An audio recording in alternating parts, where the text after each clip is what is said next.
Punjabi radio USA ਸੁਣ ਰਹੇ ਸਾਰੇ ਹੀ ਮਾਣਯੋਗ ਅਤੇ ਸਤਿਕਾਰਤ ਸਰੋਤਿਆਂ ਨੂੰ ਪੰਜਾਬੀ ਰੇਡੀਓ USA ਦੀ ਟੀਮ ਅਤੇ ਮੇਰੇ ਰਾਜਕਨਵੀਰ ਸਿੰਘ ਵੱਲੋਂ ਆਪ ਜੀ ਨੂੰ ਬਹੁਤ ਪਿਆਰ ਸਤਿਕਾਰ ਸਹਿਤ ਦੋਨੋਂ ਅੱਜ ਜੋੜ ਕੇ ਨਿੱਘੀ ਜਿਹੀ ਸਤਿ ਸ੍ਰੀ ਅਕਾਲ। ਸਭ ਨੂੰ ਜੀਆਂ ਨੂੰ ਆਖਦੇ ਹਾਂ। ਸੋਤਿਓ ਪ੍ਰੋਗਰਾਮ ਖਬਰ ਤੇ ਨਜ਼ਰ ਦੇ ਵਿੱਚ ਆਪ ਸਭ ਦਾ ਸਵਾਗਤ ਹੈ। ਸੋਤਿਓ ਅੱਜ ਮੰਗਲਵਾਰ ਦਾ ਦਿਨ ਅਤੇ ਆਪਣੇ ਨਾਲ ਖਬਰ ਤੇ ਨਜ਼ਰ ਪ੍ਰੋਗਰਾਮ ਦੇ ਵਿੱਚ ਜੁੜਦੇ ਨੇ ਸੁਸ਼ੀਲ ਦੋਸਾਂਝ ਜੀ, ਇਸ ਟਾਈਮ ਕੈਨੇਡਾ ਤੋਂ ਆਪਣੇ ਨਾਲ ਜੁੜੇ ਹੋਏ ਨੇ। ਸੁਸ਼ੀਲ ਜੀ ਨਿੱਘੀ ਜੀ ਆਇਆਂ ਨੂੰ ਪਿਆਰ ਭਰੀ ਸਤਿ ਸ਼੍ਰੀ ਅਕਾਲ ਜੀ।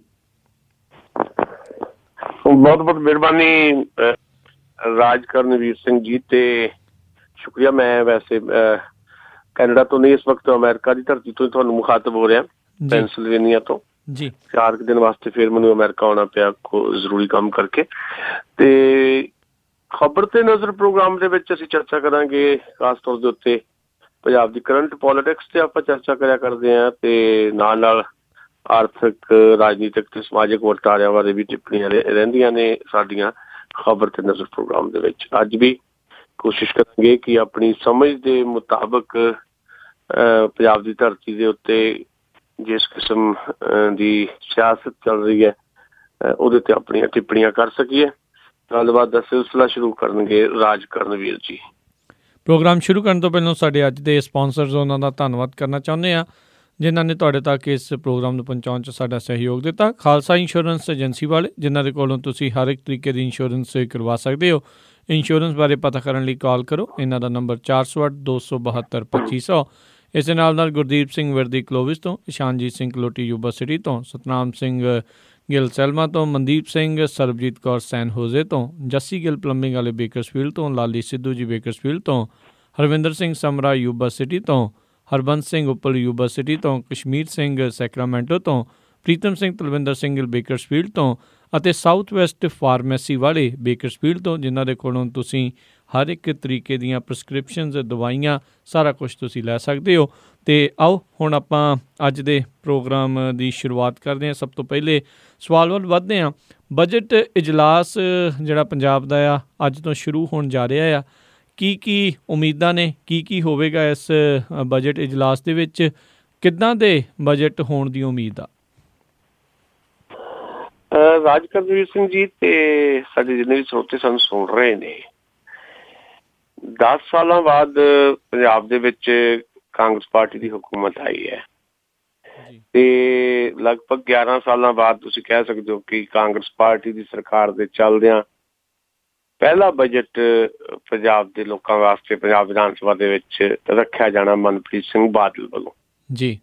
ਮਨਪ੍ਰੀਤ ਸਿੰਘ ਬਾਦਲ ਕਿਉਂਕਿ ਪੰਜਾਬ ਦੇ ਫਾਈਨਾਂਸ ਮਿਨਿਸਟਰ ਨੇ, ਤੇ ਜਿਹੜੇ 10 ਸਾਲ ਲੰਘ ਕੇ ਗਏ ਨੇ ਸ਼੍ਰੋਮਣੀ ਅਕਾਲੀ ਦਲ BJP ਦੀ ਗਵਰਨਮੈਂਟ ਦੇ, ਉਹਦੇ ਜਿਹੜੇ ਪਹਿਲੇ 3-3.5 ਸਾਲ ਵੀ ਪੰਜਾਬ ਦੀ ਹਕੂਮਤ ਦੇ ਵਿੱਚ, ਸ਼੍ਰੋਮਣੀ ਅਕਾਲੀ ਦਲ BJP ਦੀ ਹਕੂਮਤ ਦੇ ਵਿੱਚ ਮਨਪ੍ਰੀਤ ਬਾਦਲ ਹੀ ਸਾਡੇ ਫਾਈਨਾਂਸ ਮਿਨਿਸਟਰ ਸੀ ਜੀ। ਤੁਹਾਨੂੰ ਯਾਦ ਹੋਣਾ ਕਿ ਜਦੋਂ ਰੇੜਕਾ ਖੜਾ ਹੋਇਆ ਮਨਪ੍ਰੀਤ ਬਾਦਲ ਤੇ ਉਹਨਾਂ ਦੇ ਆਪਣੇ ਪਰਿਵਾਰ ਦੇ ਵਿੱਚ ਹਿੱਸੇਦਾਰੀ ਜਿਹੜੀ ਹੈ ਸੱਤਾ ਦੇ ਵਿੱਚ ਭਾਈਵਾਲੀ ਕਿਹਦੀ ਕਿਸ ਕਿਸਮ ਦੀ ਹੋਵੇ, ਤੇ ਉਹ ਹਿੱਸੇਦਾਰੀ ਤੋਂ ਰੌਲਾ ਜਿਹੜਾ ਪਿਆ ਸੀ, ਤੇ ਉਦੋਂ ਪੋਲੀਟੀਕਲੀ ਜਿਹੜਾ ਇੱਕ ਮਨਪ੍ਰੀਤ ਸਿੰਘ ਬਾਦਲ ਹੋਰਾਂ ਨੇ ਸਟੈਂਡ ਲਿਆ ਸੀ, ਉਹ ਕਿਸਾਨਾਂ ਦੀਆਂ ਸਬਸਿਡੀਆਂ ਦਾ ਇਸ਼ੂ ਸੀ ਵੀ ਕਿਸਾਨਾਂ ਦੀਆਂ ਸਬਸਿਡੀਆਂ ਬੰਦ ਹੋਣੀਆਂ ਚਾਹੀਦੀਆਂ। ਇਹ ਇਸ਼ੂ ਮਨਪ੍ਰੀਤ ਬਾਦਲ ਹੋਰਾਂ ਨੇ ਉਠਾਇਆ ਸੀ।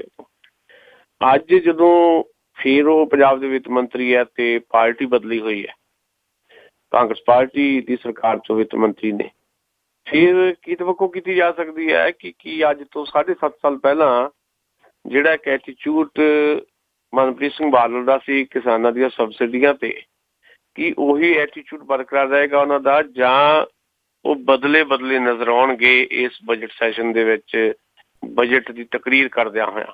ਇਹ ਦੇਖਣ ਵਾਲੀ ਗੱਲ ਹੈ, ਬੜਾ ਇੰਪੋਰਟੈਂਟ ਮਸਲਾ ਹੈ ਮੇਰੀ ਨਜ਼ਰ ਦੇ ਵਿੱਚ। ਸੋ ਇੱਕ ਤਾਂ ਇੰਪੋਰਟੈਂਟ ਬਜਟ ਸੈਸ਼ਨ ਦੇ ਵਿੱਚ ਇਹ ਹੋਣ ਜਾ ਰਿਹਾ ਹੈ ਕਿ ਮਨਪ੍ਰੀਤ ਬਾਦਲ ਫਾਈਨਾਂਸ ਮਿਨਿਸਟਰ ਹੁੰਦਿਆਂ ਹੋਇਆ ਪੰਜਾਬ ਦੇ ਅੱਜ ਤੋਂ 7.5 ਪਹਿਲਾਂ ਵਾਲਾ ਹੀ ਬਿਹੇਵ ਜਿਹੜਾ ਅੱਜ ਰੱਖਣਗੇ, ਜਾਂ ਉਹ ਬਦਲ ਕੇ ਕੁਝ ਚੀਜ਼ਾਂ ਜਿਹੜੀਆਂ ਸਾਡੇ ਸਾਹਮਣੇ ਲੈ ਕੇ ਆਉਣਗੇ, ਖਾਸ ਤੌਰ ਤੇ ਕਿਸਾਨਾਂ ਦੀ ਸਬਸਿਡੀ ਦੇ ਇਸ਼ੂ ਦੇ ਉੱਤੇ ਜੀ। ਸੋ ਇੱਕ ਚੈਲੰਜ, ਇੱਕ ਚੁਣੌਤੀ ਮਨਪ੍ਰੀਤ ਬਾਦਲ ਦੇ ਸਾਹਮਣੇ ਤਾਂ ਇਹ ਹੈ। ਦੂਜਾ, ਬਜਟ ਸੈਸ਼ਨ ਦੇ ਵਿੱਚ ਬਜਟ ਬਾਕੀ ਕਿਸ ਕਿਸਮ ਦਾ ਹੁੰਦਾ ਹੈ? ਕਿੰਨਾ ਕੁ ਪ੍ਰੋ ਪੀਪਲ ਹੁੰਦਾ, ਕਿਉਂਕਿ ਪਿਛਲੇ ਕੁਝ ਸਮੇਂ ਤੋਂ ਸਰਕਾਰਾਂ ਨੇ ਹਰ ਸਾਲ ਜਿਹੜਾ ਇਹ ਬਜਟ ਪੇਸ਼ ਕਰਦੀਆਂ ਨਾ ਸਰਕਾਰਾਂ, ਚਾਹੇ ਪਿੱਛੇ ਸ਼੍ਰੋਮਣੀ ਅਕਾਲੀ ਦਲ BJP ਦੀ ਗਵਰਨਮੈਂਟ ਰਹੀ ਹੈ ਜਾਂ ਇਸ ਤੋਂ ਪਹਿਲਾਂ ਕਾਂਗਰਸ ਦੀ ਸਰਕਾਰ ਰਹੀ ਹੈ, budget session vote of account ਦੇ ਲੈਵਲ ਦਾ ਹੁੰਦਾ। ਜਾਣ ਬੁੱਝ ਕੇ ਕੁਝ ਏਦਾਂ ਦਾ ਬਜਟ ਸਾਹਮਣੇ ਰੱਖ ਦਿੱਤਾ ਜਾਂਦਾ, ਲਓ ਜੀ ਅਸੀਂ ਕੋਈ ਨਵਾਂ ਟੈਕਸ ਨਹੀਂ ਲਾਇਆ, ਕੋਈ ਨਵਾਂ ਭਾਰ ਨਹੀਂ ਲੋਕਾਂ ਤੇ ਪਾਇਆ, ਉਹ ਵੋਟ ਆਨ ਅਕਾਊਂਟ ਹੀ ਹੁੰਦਾ ਇੱਕ ਕਿਸਮ ਦਾ। ਉਸ ਤੋਂ ਬਾਅਦ ਹੌਲੀ ਹੌਲੀ ਬਾਕੀ ਟੈਕਸ ਲਾਉਣੇ ਸ਼ੁਰੂ ਕਰ ਦਿੰਦੇ ਆ ਬਜਟ ਪੇਸ਼ ਕਰਨ ਤੋਂ ਬਾਅਦ ਜੀ। ਯਾਨੀ ਬਜਟ 'ਚ ਭੁਲੇਖਾ ਜਿਹਾ ਖੜਾ ਕਰ ਦਿੰਦੇ ਆ, ਲਓ ਜੀ ਅਸੀਂ ਤਾਂ ਦੇਖੋ ਜੀ ਨਾ ਮਹਿੰਗਾਈ ਵਧਣੀ ਨਹੀਂ, ਹੁਣ ਨਾ ਅਸੀਂ ਕੋਈ ਨਵਾਂ ਟੈਕਸ ਲਾਇਆ, ਨਾ ਕੋਈ ਹੋਰ ਭਾਰ ਲੋਕਾਂ ਦੇ ਉੱਤੇ ਪਾਇਆ। ਪਰ ਬਜਟ ਜਦੋਂ ਪਾਸ ਕਰਵਾ ਲਿਆ ਜਾਂਦਾ ਤੇ ਫਿਰ ਮਹੀਨੇ ਖੰਡ ਬਾਅਦ ਪਤਾ ਲੱਗਦਾ ਕਿ ਲਓ ਜੀ ਇਹਨਾਂ ਨੇ ਤਾਂ ਫਲਾਣਾ ਟੈਕਸ ਜਿਹੜਾ ਹੁਣ ਸ਼ੁਰੂ ਕਰ ਦਿੱਤਾ। ਸੋ ਇਹ ਵੀ ਦੇਖਣ ਵਾਲੀ ਇਹ ਗੱਲ ਰਹੇਗੀ ਕਿ ਮਨਪ੍ਰੀਤ ਬਾਦਲ ਦੀ ਅਗਵਾਈ ਦੇ ਵਿੱਚ ਕਾਂਗਰਸ ਪਾਰਟੀ ਦੀ ਹਕੂਮਤ ਕਿਸ ਕਿਸਮ ਦਾ ਬਜਟ ਪੇਸ਼ ਕਰਦੀ ਹੈ। ਕੀ ਉਹ ਬਜਟ ਉਵੇਂ ਹੀ ਲੋਕਾਂ ਦੇ ਸਾਹਮਣੇ ਇੱਕ ਭਰਮ ਜਿਹਾ ਖੜਾ ਕਰਕੇ ਲੋਕਾਂ ਨੂੰ ਇਹ ਦਿਖਾ ਕੇ ਲਓ ਜੀ ਤੁਹਾਡੇ ਤੇ ਕੋਈ ਨਵਾਂ ਭਾਰ, ਨਵਾਂ ਟੈਕਸ, ਨਵਾਂ ਬੋਝ ਨਹੀਂ ਪਾ ਰਹੇ, ਤੇ ਬਾਅਦ ਵਿੱਚ ਮਹੀਨੇ 2 ਮਹੀਨੇ ਬਾਅਦ ਫਿਰ ਹੌਲੀ ਹੌਲੀ ਨਵੇਂ ਟੈਕਸ ਠੋਕਣੇ ਸ਼ੁਰੂ ਕਰ ਦੇਣੇ ਆ? ਕੀ ਏਦਾਂ ਹੁੰਦਾ, ਜਾਂ ਸੱਚਮੁੱਚ ਬਜਟ ਨੂੰ ਇੱਕ ਵਿਗਿਆਨਕ ਵਿਧੀ ਦੇ ਨਾਲ ਤਿਆਰ ਕਰਕੇ ਸਾਡੇ ਸਾਹਮਣੇ ਲਿਆਂਦਾ ਜਾਂਦਾ? ਇਹ ਵੀ ਦੇਖਣ ਵਾਲੀ ਗੱਲ ਰਹੀ। ਦੂਜੀ ਗੱਲ, ਬਜਟ ਸੈਸ਼ਨ ਦੇ ਵਿੱਚ ਹੰਗਾਮਾ ਕਾਫੀ ਜ਼ਿਆਦਾ ਹੋਣ ਦੇ ਆਸਾਰ ਹੈ, ਕਿਉਂਕਿ ਅੱਜ ਤੋਂ ਸ਼ੁਰੂ ਹੋਣਾ ਤੇ ਇਸ ਸੈਸ਼ਨ ਦੇ ਦੌਰਾਨ ਜਦੋਂ ਬਹਿਸਾਂ ਚੱਲਣੀਆਂ ਤੇ ਪੰਜਾਬ ਦੇ ਵਿੱਚ 2-3 ਮੁੱਦੇ ਜਿਹੜੇ ਬੜੇ ਅਹਿਮ ਹੈ ਜੀ, ਜਿਹੜੇ ਇਸ ਸਰਕਾਰ ਤੋਂ ਲੋਕ ਸਵਾਲ ਪੁੱਛ ਰਹੇ ਨੇ, ਉਹ ਸ਼ਾਇਦ ਬਜਟ ਸੈਸ਼ਨ ਦੇ ਵਿੱਚ ਵੱਖ-ਵੱਖ ਪਾਰਟੀਆਂ ਦੇ ਨੁਮਾਇੰਦੇ ਉਹ ਮਸਲੇ ਉਠਾਉਣਗੇ। ਖਾਸ ਤੌਰ ਦੇ ਉੱਤੇ ਰੇਤੇ ਦੀਆਂ ਖੱਡਾਂ ਦਾ ਮਸਲਾ ਹੈ ਜੀ, ਵੀ ਰੇਤੇ ਦੀਆਂ ਖੱਡਾਂ ਦੀ ਨਿਲਾਮੀ 'ਚ ਜਿਵੇਂ ਰਾਣਾ ਗੁਰਜੀਤ ਸਿੰਘ ਹੋਰਾਂ ਦੇ ਜਿਹੜੇ ਕਹਿ ਲਓ ਵੀ ਉਹਨਾਂ ਦੀ ਕੰਪਨੀ 'ਚ ਕੰਮ ਕਰਦੇ ਰਹੇ ਨੌਕਰ ਚਾਕਰ ਆ, ਉਹਨਾਂ ਵੱਲੋਂ ਕਰੋੜਾਂ ਰੁਪਏ ਦੀ ਜਿਹਦਾ ਨਿਲਾਮੀ ਦੇ ਵਿੱਚ ਬੋਲੀ ਦਿੱਤੀ ਗਈ।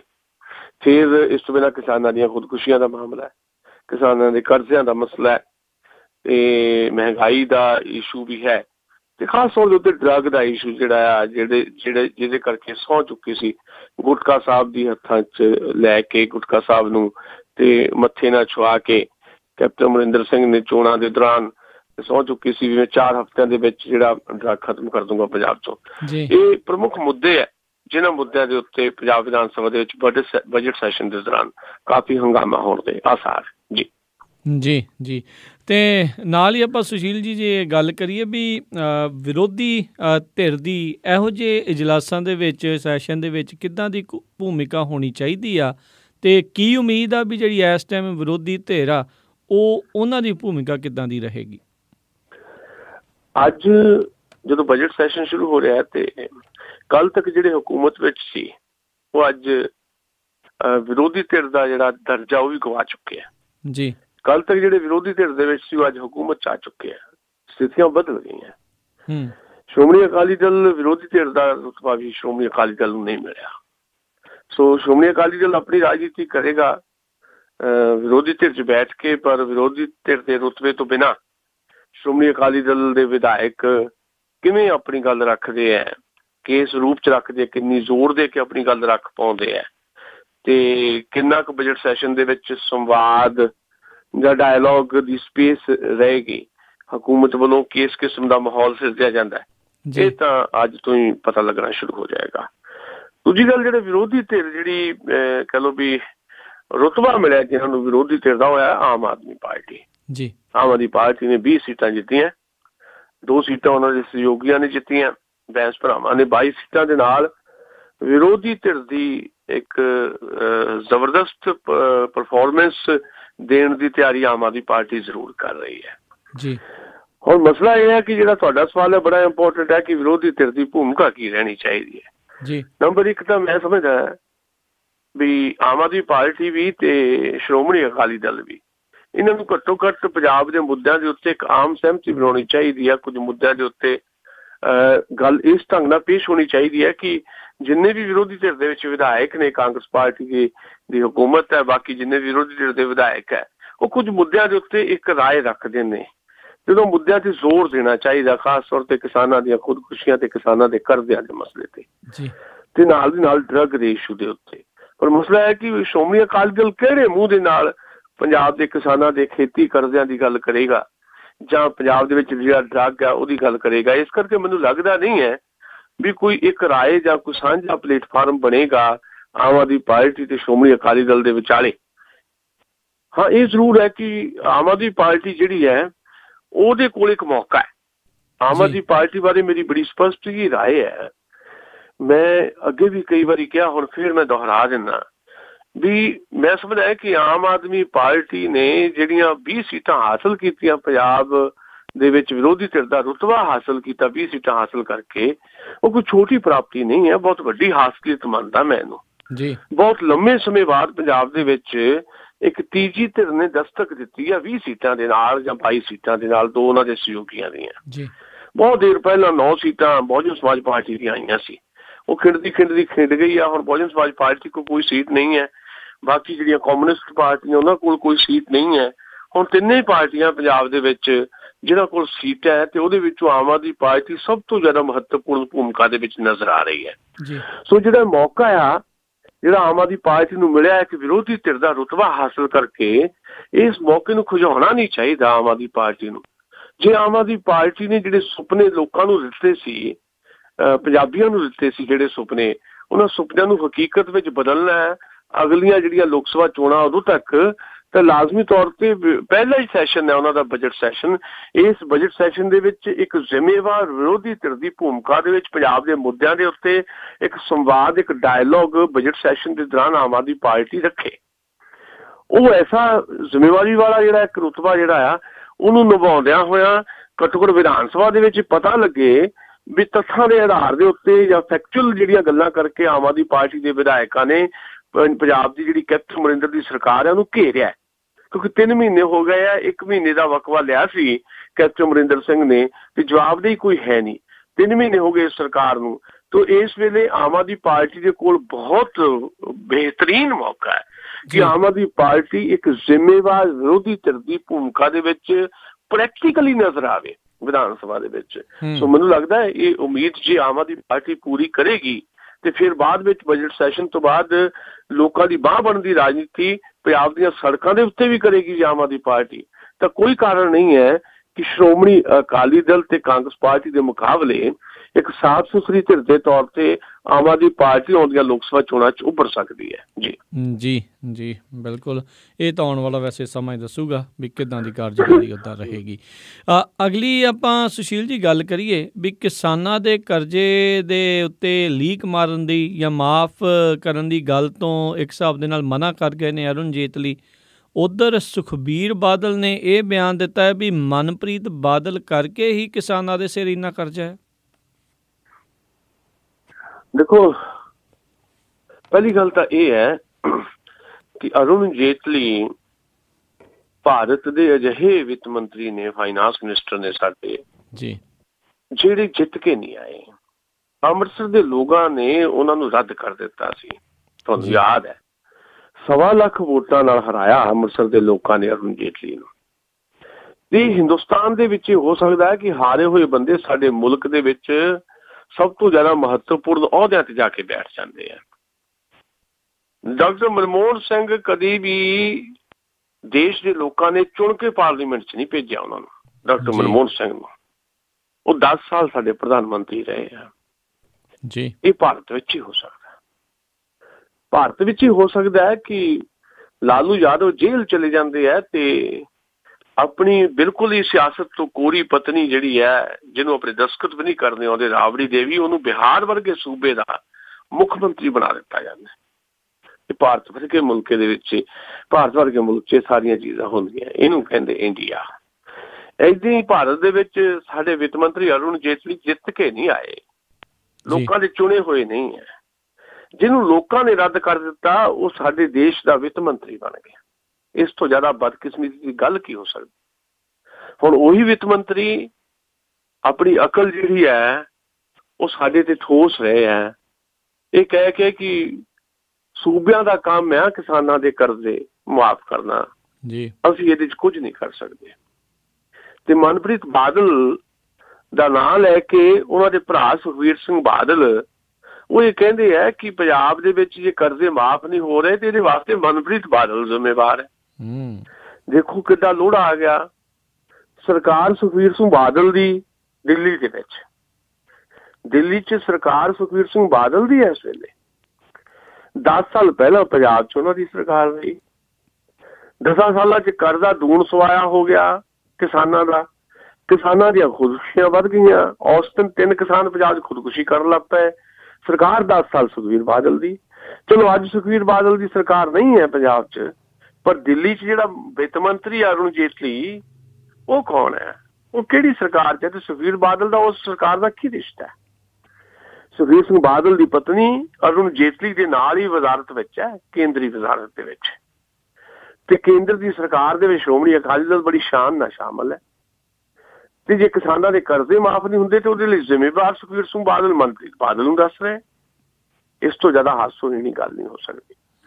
ਦੇਸ਼ 'ਚ ਅਰੁਣ ਜੇਤਲੀ ਦੀ, ਨਰਿੰਦਰ ਮੋਦੀ ਦੀ ਸਰਕਾਰ ਹੈ, ਤੇ ਉਹ ਸੁਖਬੀਰ ਸਿੰਘ ਬਾਦਲ ਦੇ ਫਾਦਰ ਸਾਹਿਬ ਪ੍ਰਕਾਸ਼ ਸਿੰਘ ਬਾਦਲ ਨੂੰ ਅੱਜ NDA ਵੱਲੋਂ ਭਾਰਤ ਦੇ ਰਾਸ਼ਟਰਪਤੀ ਲਈ ਉਮੀਦਵਾਰ ਬਣਾਉਣ ਦੀਆਂ ਗੱਲਾਂ ਚੱਲ ਰਹੀਆਂ। ਯਾਨੀ ਸੁਖਬੀਰ ਬਾਦਲ ਦੇ ਫਾਦਰ ਸਾਹਿਬ ਨੂੰ ਅਰੁਣ ਜੇਤਲੀ ਦੀ ਪਾਰਟੀ ਭਾਰਤ ਦਾ ਰਾਸ਼ਟਰਪਤੀ ਬਣਾਉਣ ਦੀ ਗੱਲ ਕਰ ਰਹੀ ਹੈ, ਤੇ ਕਿਸਾਨਾਂ ਦੇ ਕਰਜ਼ੇ ਮਨਪ੍ਰੀਤ ਬਾਦਲ ਕਰਕੇ ਨਹੀਂ ਮਾਫ ਹੋ ਰਹੇ। ਇਸ ਤੋਂ ਜ਼ਿਆਦਾ ਹਾਸੋਹੀਣੀ ਗੱਲ ਨਹੀਂ ਹੋ ਸਕਦੀ। ਅਲਟੀਮੇਟਲੀ ਦੇਸ਼ ਦੇ ਉੱਤੇ ਜਿਹੜੀ ਹੁਕੂਮਤ ਕਰ ਰਹੀ ਧਿਰ ਹੈ ਭਾਰਤੀ ਜਨਤਾ ਪਾਰਟੀ, ਉਹਦੇ ਏਜੰਡੇ ਦੇ ਉੱਤੇ ਕਿਸਾਨ ਹੈਗੇ ਆ।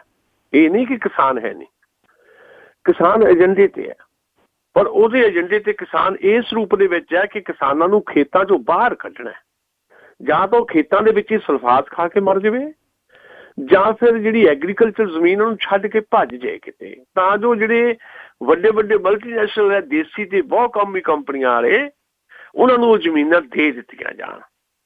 ਇਹ ਪਾਲਿਸੀ ਹੈ ਸਾਡੇ ਦੇਸ਼ ਦੀ ਸਰਕਾਰ ਦੀ, ਜਿਹਦੇ ਵਿੱਚ ਸੁਖਬੀਰ ਸਿੰਘ ਬਾਦਲ ਤੇ ਉਹਨਾਂ ਦੀ ਪਾਰਟੀ ਸ਼ਾਮਲ ਹੈ। ਸੋ ਅਲਟੀਮੇਟਲੀ ਮੈਂ ਸਮਝਦਾ ਕਿ ਪੰਜਾਬ ਦੇ ਵਿੱਚ ਵੀ ਤੇ ਦੇਸ਼ ਦੇ ਵਿੱਚ ਵੀ ਜਿਹੜੇ ਕਿਸਾਨਾਂ ਦੇ ਕਰਜ਼ਿਆਂ ਦਾ ਮਸਲਾ ਆ, ਉਹ ਮਸਲਾ ਸਿੱਧੇ ਤੌਰ ਦੇ ਉੱਤੇ ਕੇਂਦਰ ਸਰਕਾਰ ਨਾਲ ਜੁੜਿਆ ਹੋਇਆ। ਕੇਂਦਰ ਸਰਕਾਰ ਦੇ ਵਿੱਤ ਮੰਤਰੀ ਵੱਲੋਂ ਇਹ ਕਹਿਣਾ ਕਿ ਇਹ ਤਾਂ ਸੂਬਿਆਂ ਦਾ ਮਸਲਾ ਆ, ਤਾਂ ਫਿਰ ਤੁਹਾਨੂੰ ਚੁਣ ਕੇ ਕਿਉਂ ਭੇਜਿਆ? ਮਤਲਬ ਦੇਸ਼ ਦੀ ਸਰਕਾਰ ਕਿਉਂ ਬਣਾਈ ਲੋਕਾਂ ਨੇ? ਜੇ ਕੇਂਦਰ ਦਾ ਕੋਈ ਮਸਲਾ ਨਹੀਂ ਹੈ, ਉੱਦਾਂ ਤਾਂ ਕੇਂਦਰ ਕਹਿੰਦਾ ਹੈ, ਨਰਿੰਦਰ ਮੋਦੀ ਹੋਣੀ ਕਹਿੰਦੇ ਵੀ ਹਰ ਚੀਜ਼ ਦਾ ਹੱਕ ਸਾਡੇ ਕੋਲ ਹੋਵੇ, ਸੂਬਿਆਂ ਨੂੰ ਖੁਦਮੁਖਤਿਆਰੀ ਦੇਣੀ ਉਹ ਕੋਈ ਨਹੀਂ, ਸਾਰੀ ਤਾਕਤ ਜਿਹੜੀ ਹੈ, ਸੱਤਾ ਦੀ ਤਾਕਤ ਜਿਹੜੀ ਆ ਦਿੱਲੀ ਕੋਲ ਰਹਿਣੀ ਚਾਹੀਦੀ ਹੈ। ਤੇ ਜਦੋਂ ਲੋੜ ਪੈਂਦੀ ਹੈ ਤੇ ਫਿਰ ਕਹਿੰਦੇ ਆ ਨਹੀਂ ਜੀ ਇਹ ਤਾਂ ਸੂਬਿਆਂ ਦਾ ਮਸਲਾ ਹੈ। ਸੋ ਦੇਸ਼ ਦੇ ਵਿੱਚ ਕਾਬਜ਼ ਜਿਹੜੇ ਲੋਕ ਹੈ, ਉਹਨਾਂ ਲੋਕਾਂ ਦੀ ਨੀਤੀ ਤੇ ਨੀਅਤ ਦੇ ਉੱਤੇ ਸ਼ੱਕ ਲਗਾਤਾਰ ਵੱਧਦਾ ਜਾ ਰਿਹਾ ਜੀ। ਜੀ ਜੀ।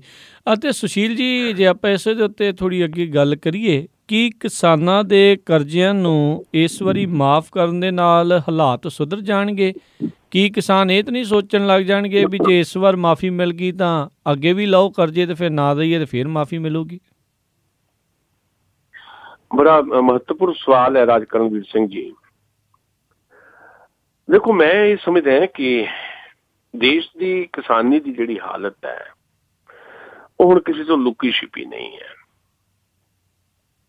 7 ਸੂਬੇ ਏਦਾਂ ਦੇ ਆ ਹਿੰਦੁਸਤਾਨ ਦੇ, ਜਿਹਦੇ ਚ ਪੰਜਾਬ ਵੀ ਸ਼ਾਮਲ ਹੈ, ਆਂਧਰਾ ਸ਼ਾਮਲ ਹੈ, ਕਰਨਾਟਕਾ ਆ, ਉਹਦੇ ਚ ਮਹਾਰਾਸ਼ਟਰ ਹੈ, ਤੇਲੰਗਾਨਾ ਹੈ। ਇਹ 7-8 ਸੂਬੇ ਆ ਜਿੱਥੇ ਲਗਾਤਾਰ ਭਾਰਤ ਦਾ ਕਿਸਾਨ ਜਿਹੜਾ ਆ ਉਹ ਖੁਦਕੁਸ਼ੀਆਂ ਦੇ ਰਸਤੇ ਤੇ ਪੈ ਗਿਆ। ਤੇ ਕਿਹਾ ਜਾਂਦਾ ਹੈ ਕਿ ਕਰਜ਼ੇ ਮਾਫ ਕਰ ਦਿਓ, ਸ਼ਾਇਦ ਇਹਨਾਂ ਦਾ ਮਸਲਾ ਹੱਲ ਹੋ ਜਾਏ।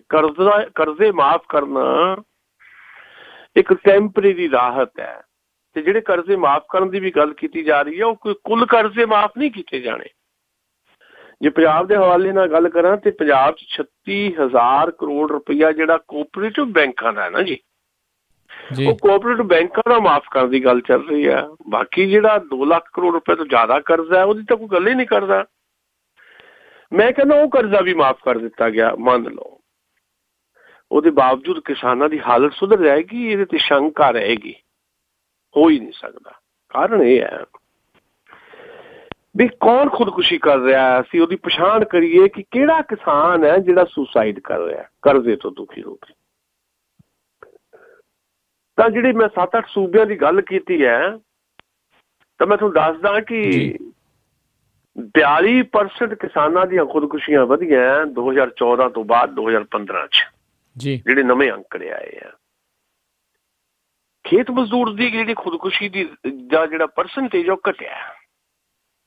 ਖੇਤ ਮਜ਼ਦੂਰ ਨੇ 31% ਤੋਂ ਘੱਟ, ਜਿਹੜਾ 31% ਦੇ ਨੇੜੇ ਤੇੜੇ ਜਿਹੜਾ ਖੇਤ ਮਜ਼ਦੂਰ ਹੈ ਉਹਦੀ ਖੁਦਕੁਸ਼ੀ ਘਟੀ ਹੈ। ਕਿਸਾਨਾਂ ਦੀ 42% ਵੱਧ ਗਈ। ਕਿਹੜਾ ਕਿਸਾਨ ਹੈ 70% ਉਹ ਕਿਸਾਨ ਜਿਹਦੇ ਕੋਲ 2 ਏਕੜ ਦੀ ਮਾਲਕੀ ਹੈ, ਤੇ 30% ਉਹ ਕਿਸਾਨ ਖੁਦਕੁਸ਼ੀ ਕਰਦਾ ਜਿਹਦੇ ਕੋਲ 5 ਏਕੜ ਤੋਂ ਘੱਟ ਦੀ ਮਾਲਕੀ ਹੈ। ਯਾਨੀ ਛੋਟਾ ਤੇ ਹਲਕਾ ਜਾਂ ਦਰਮਿਆਨਾ ਕਿਸਾਨ ਜਿਹੜਾ ਹੈ ਉਹ ਖੁਦਕੁਸ਼ੀ ਦੇ ਰਸਤੇ ਤੁਰ ਰਿਹਾ। ਜਿਹੜਾ ਖੁਸ਼ਹਾਲ ਜਾਂ ਅਮੀਰ ਕਿਸਾਨ ਹੈ ਉਹ ਖੁਦਕੁਸ਼ੀ ਨਹੀਂ ਕਰਦਾ। ਹੁਣ ਇਹਦਾ ਬੇਸਿਕ ਕਾਰਨ ਆਪਾਂ ਖੁਦਕੁਸ਼ੀ ਦਾ ਲੱਭੀਏ। ਖੁਦਕੁਸ਼ੀ ਦਾ ਬੇਸਿਕ ਕਾਰਨ ਕਿਸਾਨਾਂ ਦੇ ਕਰਜ਼ੇ ਨਹੀਂ ਹੈ। ਕਿਸਾਨਾਂ ਦੇ ਕਰਜ਼ੇ ਇੱਕ ਕਾਰਨ ਹੈ। ਬੇਸਿਕ ਕਾਰਨ ਖੁਦਕੁਸ਼ੀ ਦਾ ਕੀ ਹੈ ਜੀ? ਬੇਸਿਕ ਕਾਰਨ ਇਹ ਹੈ ਕਿ ਜਿਹੜਾ ਧਨੀ ਕਿਸਾਨ ਹੈ ਉਹ ਕੈਸ਼ ਕ੍ਰੌਪਸ ਜਿਹੜੀ ਹੈ, ਨਗਦੀ ਫਸਲਾਂ ਜਿਹਨੂੰ ਆਪਾਂ ਕਹਿੰਦੇ ਹਾਂ, ਉਹ ਨਗਦੀ ਫਸਲਾਂ ਬੀਜਦਾ ਹੈ ਵੀ ਤੁਰੰਤ ਕੈਸ਼ ਕ੍ਰੌਪਸ ਹੋਣ, ਫਟਾਫਟ ਖੇਤ ਦੇ ਵਿੱਚੋਂ ਨਿਕਲੇ ਮਾਲ, ਜਿਣਸ ਨਿਕਲੇ ਤੇ ਸਾਡੀ ਉਹ ਵਿਕ ਜਾਏ। ਉਹ ਕੈਸ਼ ਕ੍ਰੌਪਸ ਜਿਹੜੀ ਆ, ਉਹ ਜਿਹੜਾ ਫਸਲੀ ਚੱਕਰ ਹੈ ਉਹਨੂੰ ਤਬਾਹ ਕਰਦੀ ਆ। ਤੇ ਉਹ ਇਸ ਤਰ੍ਹਾਂ ਦੀ ਖੇਤੀ ਕਰਦੇ ਆ ਜਿਹੜੀ ਤੁਰੰਤ ਵਿਕਦੀ ਹੈ, ਤੇ ਉਹਦੇ ਵਾਸਤੇ ਉਹਦੀ ਲਾਗਤ ਵਧਦੀ। ਆਧੁਨਿਕ ਮਸ਼ੀਨਰੀ ਚਾਹੀਦੀ ਹੈ ਕੈਸ਼ ਕ੍ਰੌਪਸ ਵਾਸਤੇ, ਤੇ ਕੀਟਨਾਸ਼ਕ ਜਾਂ ਜਿਹੜੀਆਂ ਬਹੁਤ ਸਾਰੀਆਂ ਚੀਜ਼ਾਂ ਹੋਰ ਜਿਹੜੀਆਂ ਉਹਦੀਆਂ ਲੋੜਾਂ ਜਿਹੜੀਆਂ ਕੈਸ਼ ਕ੍ਰੌਪਸ ਦੀਆਂ ਹੁੰਦੀਆਂ ਉਹ ਚਾਹੀਦੀਆਂ। ਤੇ ਉਹ ਜਿਹੜਾ ਅਮੀਰ ਕਿਸਾਨ ਹੈ ਬੜੇ ਸੌਖੇ ਤਰੀਕੇ ਨਾਲ ਉਹ ਸਾਰੀਆਂ ਚੀਜ਼ਾਂ ਮੈਨੇਜ ਕਰ ਲੈਂਦਾ। ਤੇ ਕੈਸ਼ ਕ੍ਰੌਪਸ ਦੇ ਚੱਕਰ ਦੇ ਵਿੱਚ ਜਿਹੜਾ ਦਰਮਿਆਨਾ ਜਾਂ ਗਰੀਬ ਕਿਸਾਨ ਹੈ 2 ਏਕੜ ਵਾਲਾ, ਉਹ ਵੀ ਉਹਦੇ ਪਿੱਛੇ ਭੱਜਦਾ, ਧਨੀ ਕਿਸਾਨ ਦੇ ਪਿੱਛੇ ਵੀ, ਜਿੱਦਾਂ ਉਹਨੇ ਕੀਤਾ ਮੈਂ ਵੀ ਓਦਾਂ ਕਰਾਂ। ਉਹ ਕਰਨ ਵਾਸਤੇ ਫਿਰ ਉਹਨੂੰ ਜ਼ਿਆਦਾ ਖਰਚਾ ਕਰਨਾ ਪੈਂਦਾ, ਲਾਗਤ ਵੱਧ ਗਈ ਉਹਦੀ। ਜੋ ਖਰਚਾ ਵੱਧਦਾ ਇੰਨਾ ਜ਼ਿਆਦਾ ਹੋ ਜਾਂਦਾ ਹੈ ਕਿ ਉਹ ਬੇਵਸ ਹੋ ਜਾਂਦਾ। ਜਾਂ ਉਹ ਜ਼ਮੀਨ ਵੇਚਦਾ, ਵੇਚ ਕੇ ਬਾਹਰ ਹੋ ਜਾਂਦਾ ਖੇਤ ਦੇ ਵਿੱਚੋਂ, ਜਾਂ ਫਿਰ ਉਹ ਬਹੁਤ ਵੱਡੇ ਮਕਰ ਜਾਲ 'ਚ ਕਰਜ਼ੇ 'ਚ ਫਸ ਜਾਂਦਾ ਹੈ, ਤੇ ਫਿਰ ਉਹ ਤੋਂ ਕਰਜ਼ਾ ਨਹੀਂ ਲੈਂਦਾ, ਤੇ ਫਿਰ ਉਹ ਸਲਫਾਸ ਨਿਕਲ ਲੈਂਦਾ। ਤੋ ਭਾਈ ਜੇ ਬੇਸਿਕ ਜਿਹੜੇ ਕਾਰਨ ਹੈ ਵੀ ਕਿਸਾਨ ਦੇ ਖੇਤ ਦੇ ਵਿੱਚ ਉਹਦੀ ਲਾਗਤ ਦੇ ਮੁਤਾਬਕ ਉਹਦੀ ਜਿਣਸ ਦਾ ਮੁੱਲ ਮਿਲੇ, ਤਾਂ ਜਾ ਕੇ ਮਸਲਾ ਹੱਲ ਹੋਣਾ। ਇੱਕ ਵਾਰੀ ਕਿਸਾਨਾਂ ਦੇ ਕਰਜ਼ੇ ਮਾਫ਼ ਕਰ ਦਿਓ, ਮੁੜ ਕੇ ਫਿਰ ਕਿਸਾਨ ਕਰਜ਼ੇ ਦੀ ਜਾਲ 'ਚ ਫਸਦਾ ਚਲਿਆ ਜਾਏਗਾ। ਤੇ ਜਿਹੜਾ ਇੱਕ ਕੈਸ਼ ਕ੍ਰੌਪਸ ਦਾ ਜਿਹੜਾ ਇੱਕ ਕਾਲ ਚੱਕਰ ਹੈ, ਧਨੀ ਕਿਸਾਨੀ ਦੇ ਵਿੱਚ ਉਲਝ ਕੇ, ਉਹਦੀ ਚਾਲ 'ਚ ਉਲਝ ਕੇ ਦਰਮਿਆਨਾ ਕਿਸਾਨ ਤੇ ਗਰੀਬ ਦਾ ਕਿਸਾਨ ਏਦਾਂ ਮਰਦਾ ਚਲਿਆ ਜਾਏਗਾ। ਇਹਦਾ ਕੋਈ ਅਸਲੀ ਹੱਲ ਇਹ ਨਹੀਂ ਹੈ ਕਿ ਕਰਜ਼ੇ ਮਾਫ਼ ਕਰ ਦਿਓ। ਕਰਜ਼ੇ ਮਾਫ਼ ਕਰਨੇ ਚਾਹੀਦੇ ਆ, ਇਹ ਟੈਂਪਰੇਰੀ ਰਾਹਤ ਹੈ। ਅਸਲੀ ਹੱਲ ਇਹਦਾ ਕਿਸਾਨੀ ਨੂੰ ਘਾਟੇ ਬੰਦੇ ਤੋਂ ਲਾਹੇਵੰਦੇ ਸੌਦੇ ਵਿੱਚ ਬਦਲਣ ਦੇ ਵਿੱਚ ਹੈ। ਜੀ ਇਸ ਦੀ ਤਾਂ ਆਪਾਂ ਉਮੀਦ ਹੀ ਕਰ ਸਕਦੇ ਹਾਂ ਵੀ ਇੱਦਾਂ ਦਾ ਕਦੀ ਕੁਛ ਉੱਥੇ ਹੋਵੇ। ਅਗਲੀ ਆਪਾਂ ਸੁਸ਼ੀਲ ਜੀ ਜੇ ਗੱਲ ਕਰੀਏ ਵੀ SGPC ਜਿਹੜੀ ਸ਼੍ਰੋਮਣੀ ਗੁਰਦੁਆਰਾ ਪ੍ਰਬੰਧਕ ਕਮੇਟੀ ਆ, ਉਹ ਵੀ ਨਾਲ ਸ਼ਮੂਲੀਅਤ ਕਰ ਰਹੀ ਆ ਇੱਕ ਹਿਸਾਬ ਦੇ ਨਾਲ ਸਿਆਸੀ ਪੱਧਰ ਦੇ ਉੱਤੇ ਅਕਾਲੀ ਦਲ ਦੇ ਨਾਲ ਧਰਨਿਆਂ ਦੇ ਵਿੱਚ। ਦੇਖੋ, ਅਸੀਂ ਸ਼ੁਰੂ ਤੋਂ ਘੱਟੋ ਘੱਟ ਖਬਰ ਤੇ ਨਜ਼ਰ ਪ੍ਰੋਗਰਾਮ ਜਦੋਂ ਅਸੀਂ ਗੱਲ ਕਰਦੇ ਹਾਂ, ਅਸੀਂ ਹਮੇਸ਼ਾ ਇਹ ਗੱਲ ਕਹੀ ਹੈ ਕਿ ਸ਼੍ਰੋਮਣੀ ਗੁਰਦੁਆਰਾ ਪ੍ਰਬੰਧਕ ਕਮੇਟੀ ਦੇ ਜ਼ਿੰਮੇ ਬੜੇ ਵੱਡੇ ਕੰਮ ਨੇ। ਸ਼੍ਰੋਮਣੀ ਗੁਰਦੁਆਰਾ ਪ੍ਰਬੰਧਕ ਕਮੇਟੀ ਨੂੰ ਇਸ ਕਿਸਮ ਦੀ ਹਲਕੀ ਕਿਸਮ ਦੀ ਸਿਆਸਤ ਵਿੱਚ ਨਹੀਂ ਜਾਣਾ ਚਾਹੀਦਾ। ਸ਼੍ਰੋਮਣੀ ਅਕਾਲੀ ਦਲ ਅੱਜ ਜਦੋਂ ਧਰਨੇ ਲਾ ਰਿਹਾ ਹੈ ਕਾਂਗਰਸ ਪਾਰਟੀ ਦੀ ਅਗਵਾਈ ਚੱਲ ਰਹੀ ਸਰਕਾਰ ਦੇ ਖਿਲਾਫ, ਪਹਿਲਾਂ ਤਾਂ ਲੋਕ ਇਸੇ ਗੱਲੋਂ ਹੱਸਦੇ ਹੈ ਕਿ ਇਹ ਉਹੀ ਸੁਖਬੀਰ ਬਾਦਲ ਹੈ ਜਿਹੜੇ ਕਹਿੰਦੇ ਹੁੰਦੇ ਸੀ ਕਿ ਜਿਹੜਾ ਧਰਨੇ ਲਾਉਣਾ ਵਿਹਲਿਆਂ ਦਾ ਕੰਮ ਹੈ। ਤੇ ਅੱਜ ਖੁਦ ਸੁਖਬੀਰ ਬਾਦਲ ਦੀ ਅਗਵਾਈ 'ਚ ਧਰਨੇ ਲੱਗ ਰਹੇ ਹੈ, ਤੇ ਲੋਕ ਮਖੌਲ ਕਰਦੇ ਹੈ ਵੀ ਇਹਦਾ ਮਤਲਬ ਸ਼੍ਰੋਮਣੀ ਅਕਾਲੀ ਦਲ ਵਾਲੇ ਜਾਂ ਸੁਖਬੀਰ ਸਿੰਘ ਬਾਦਲ ਹੁਣ ਵਿਹਲੇ ਹੋ ਗਏ ਆ, ਕਿਉਂਕਿ ਇਹ ਵਿਹਲਿਆਂ ਦਾ ਕੰਮ ਹੈ। ਦੂਜੀ ਗੱਲ, ਜਿਹੜਾ ਸ਼੍ਰੋਮਣੀ ਗੁਰਦੁਆਰਾ ਪ੍ਰਬੰਧਕ ਕਮੇਟੀ ਦਾ ਇਹਨਾਂ ਧਰਨਿਆਂ 'ਚ ਸ਼ਾਮਲ ਹੋਣਾ ਉਹ ਇਸ ਕਰਕੇ ਠੀਕ ਨਹੀਂ ਹੈ ਕਿਉਂਕਿ ਸ਼੍ਰੋਮਣੀ ਗੁਰਦੁਆਰਾ ਪ੍ਰਬੰਧਕ ਕਮੇਟੀ ਨਿਰੋਲ ਧਰਮ ਤੇ ਪ੍ਰਚਾਰ ਤੇ ਪ੍ਰਸਾਰ ਕਰਨ ਵਾਲੀ ਜਥੇਬੰਦੀ ਹੋਣੀ ਚਾਹੀਦੀ ਸੀ ਪ੍ਰੈਕਟੀਕਲੀ। ਪਰ ਕਿਉਂਕਿ ਸ਼੍ਰੋਮਣੀ ਅਕਾਲੀ ਦਲ ਨੇ ਧਰਮ ਤੇ ਸਿਆਸਤ ਨੂੰ ਇੱਕੋ ਪਟੜੀ ਤੇ ਚਲਾਇਆ, ਇੱਕੋ ਪਟੜੀ ਤੇ ਨਹੀਂ ਚਲਾਇਆ, ਸਗੋਂ ਧਰਮ ਨੂੰ ਕੰਟਰੋਲ ਕਰਨ ਦੀ ਕੋਸ਼ਿਸ਼ ਕੀਤੀ ਹੈ ਸਿਆਸਤ ਨੇ, ਸ਼੍ਰੋਮਣੀ ਅਕਾਲੀ ਦਲ ਦੀ ਸਿਆਸਤ ਨੇ। ਇਸ ਕਰਕੇ ਉਹਨੂੰ ਟੂਲ ਦੇ ਤੌਰ ਤੇ ਜਦੋਂ ਸੁਖਬੀਰ ਬਾਦਲ ਹੋਰੀ ਵਰਤਦੇ ਆ ਤੇ ਫਿਰ ਇਹਦਾ ਵਿਰੋਧ ਤਾਂ ਲਾਜ਼ਮੀ ਤੌਰ ਤੇ ਹੋਣਾ ਸੀ ਤੇ ਹੋ ਰਿਹਾ। ਮੈਂ ਸਮਝਦਾ ਹਾਲੇ ਵੀ ਵਕਤ ਹੈ। ਸ਼੍ਰੋਮਣੀ ਗੁਰਦੁਆਰਾ ਪ੍ਰਬੰਧਕ ਕਮੇਟੀ ਕੋਈ ਪੋਲੀਟੀਕਲ ਵਿੰਗ ਨਹੀਂ ਹੈ ਸ਼੍ਰੋਮਣੀ ਅਕਾਲੀ ਦਲ ਦਾ, ਪਰ ਬਦਕਿਸਮਤੀ ਨਾਲ ਪ੍ਰੈਕਟੀਕਲੀ ਉਹ ਪੋਲੀਟੀਕਲੀ ਵਿੰਗ ਬਣ ਗਿਆ। ਸ਼੍ਰੋਮਣੀ ਗੁਰਦੁਆਰਾ ਪ੍ਰਬੰਧਕ ਕਮੇਟੀ ਕੋਈ ਸਿਆਸੀ ਪਾਰਟੀ ਵੀ ਨਹੀਂ ਹੈ। ਸ਼੍ਰੋਮਣੀ ਗੁਰਦੁਆਰਾ ਪ੍ਰਬੰਧਕ ਕਮੇਟੀ ਧਰਮ ਦੇ ਪ੍ਰਚਾਰ ਤੇ ਪ੍ਰਸਾਰ ਵਾਸਤੇ ਬਣੀ ਹੈ ਤੇ ਉਹਨੂੰ ਉਹੀ ਕੰਮ ਕਰਨਾ ਚਾਹੀਦਾ। ਜਿਹੜੇ ਵਿਦਿਅਕ ਅਦਾਰੇ ਉਹਦੇ ਹੇਠਾਂ ਕੰਮ ਕਰ ਰਹੇ ਨੇ ਉਹਨਾਂ 'ਚ ਬਿਹਤਰੀਨ ਕਿਸਮ ਦੀਆਂ ਸਹੂਲਤਾਂ ਹੋਣ। ਤੇ ਦੂਜੀ ਗੱਲ, ਸਿਆਸਤਦਾਨ ਸਿਆਸਤ ਕਰਦੇ ਚਲੇ ਜਾਣ, ਚਾਹੇ ਉਹ ਸਿੱਖ ਪੀੜਤ ਦਿੱਲੀ ਦੇ ਆ ਜਾਂ 84 ਤੋਂ ਬਾਅਦ ਜੋ ਕੁਝ ਹੋਇਆ, ਜਾਂ ਪੰਜਾਬ ਦੇ ਵਿੱਚ ਜਿਹੜੇ ਪੀੜਤ ਨੇ ਉਹਨਾਂ ਦੀ ਜਿਹੜੀ ਬਾਂਹ ਫੜਨ ਦੀ ਗੱਲ ਜਿਹੜੀ ਹੈ ਸ਼ਾਇਦ ਸ਼੍ਰੋਮਣੀ ਗੁਰਦੁਆਰਾ ਪ੍ਰਬੰਧਕ ਕਮੇਟੀ ਨੂੰ ਕਰਨੀ ਚਾਹੀਦੀ ਸੀ ਜੀ।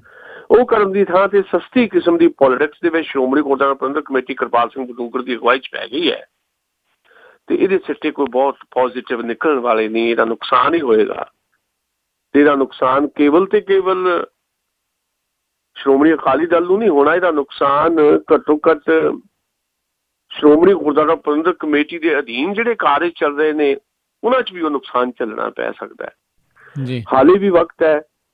ਆਪਣੇ ਆਪ ਨੂੰ ਗਿਆਨੀ ਗੁਰਬਚਨ ਸਿੰਘ ਹੋਰਾਂ ਨੇ ਤਾਂ ਕਹਿ ਵੀ ਦਿੱਤਾ, ਸ਼੍ਰੀ ਅਕਾਲ ਤਖ਼ਤ ਸਾਹਿਬ ਦੇ ਜਥੇਦਾਰ ਸਾਹਿਬਾਨ ਨੇ ਜੀ, ਵੀ ਇਹ ਗਲਤ ਗੱਲ ਹੈ, ਇਹਦਾ ਨਹੀਂ ਹੋਣਾ ਚਾਹੀਦਾ। ਤੇ ਮੈਂ ਕਹਿੰਦਾ ਕਿ ਹਾਲੇ ਵੀ ਵਕਤ ਹੈ ਸ਼੍ਰੋਮਣੀ ਗੁਰਦੁਆਰਾ ਪ੍ਰਬੰਧਕ ਕਮੇਟੀ ਕੋ, ਪ੍ਰੋਫੈਸਰ ਕਿਰਪਾਲ ਸਿੰਘ ਬਡੂੰਗਰ ਕੋ, ਉਹ ਕੁਇਟ ਕਰ ਜਾਣ, ਇਸ ਮਸਲੇ ਤੋਂ ਪਿੱਛੇ ਹੋ ਜਾਣ।